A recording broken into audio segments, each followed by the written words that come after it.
Hello everyone, welcome back to the 3D Critic channel. David as your host, and I'm going to give you guys my thoughts today on the Li-Ning Wade Son of Flash, where I test the playability of this shoe as a shooting guard.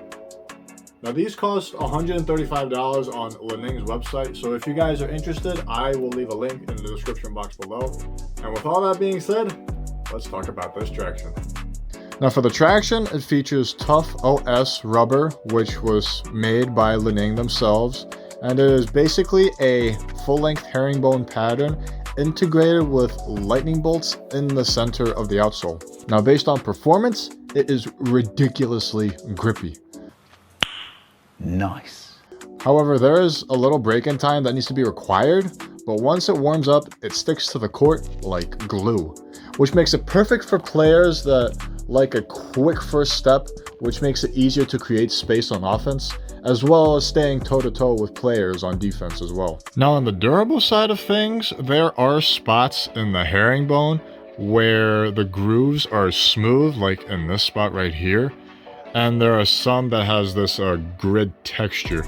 However, this is the only sign of wear that I see throughout the shoe, so durability wise, you should be good to go indoors and outdoors as well.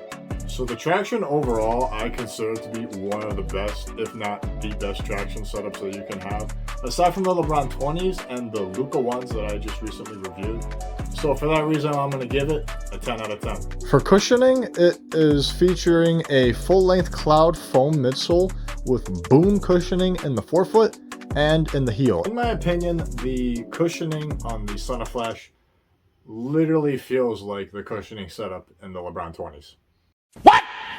In the forefoot, the boom cushioning is very responsive and explosive, which is beneficial when it comes to grabbing rebounds and trying to block people's shots. And the impact protection is solid as well in this shoe. In comparison, it feels like the LeBron Next Gens. However, when I started playing in these, I experienced aching along the arch of my foot due to the internal shank plate that is inside. When I was breaking them in, it felt really uncomfortable, but once it breaks in, it really has a nice heel to toe transition with the flexibility in the midsole, gives it a better energy return and response as well, and it feels responsive and explosive at the same time. So overall, this is a really good cushioning setup, especially when it feels like the LeBron 20s. The aching is annoying at first, but it will wear off over time. And for that, I'm going to give the cushioning a 9.5 out of 10. So for materials, it is mostly composed of a tightly knitted textile upper in the forefoot and in the midfoot as well.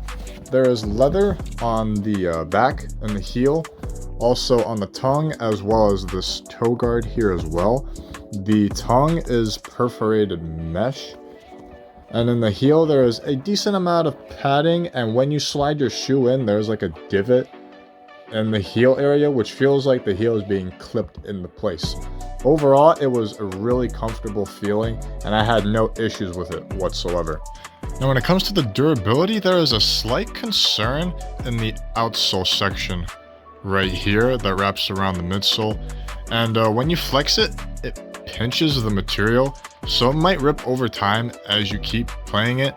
Now, another thing I noticed is when you bend, the outsole actually rips off of the material, so over time it actually might peel off a little more. And the leather toe guard here gets a couple of scuffs here as well.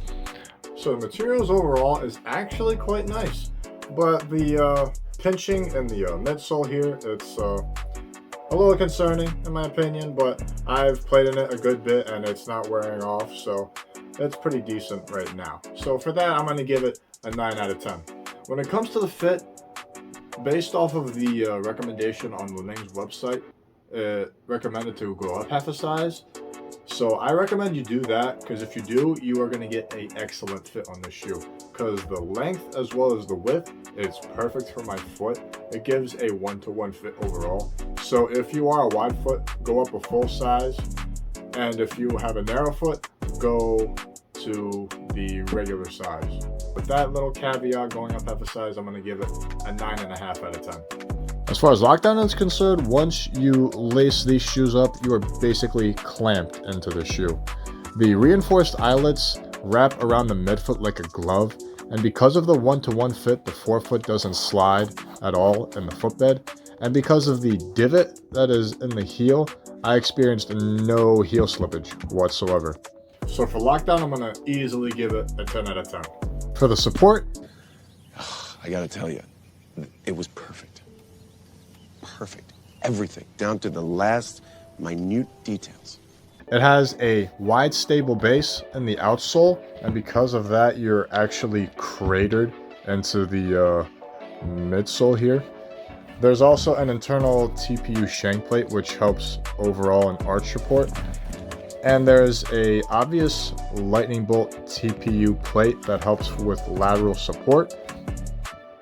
And a internal TPU heel counter, that way your heel won't move from side to side. As well as a rounded outrigger, which prevents you from rolling your ankles.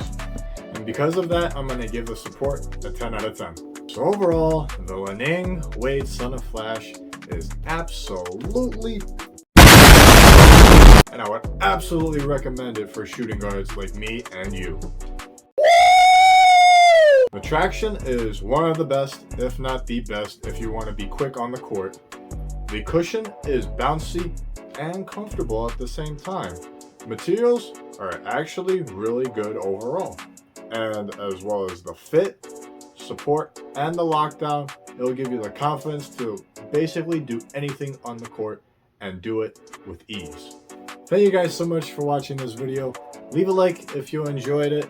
Comment down below on what your thoughts of the Son of Flash were if you tried them, along with any other questions that you might have. Now, if you want to support this channel, click the subscribe button down below, and I'll also leave my Instagram account in the description box below if you want to stay up to date and follow me on what I do along the week. Once again, thank you guys so much for watching. Thanks for all the support, and until next time, keep shooting.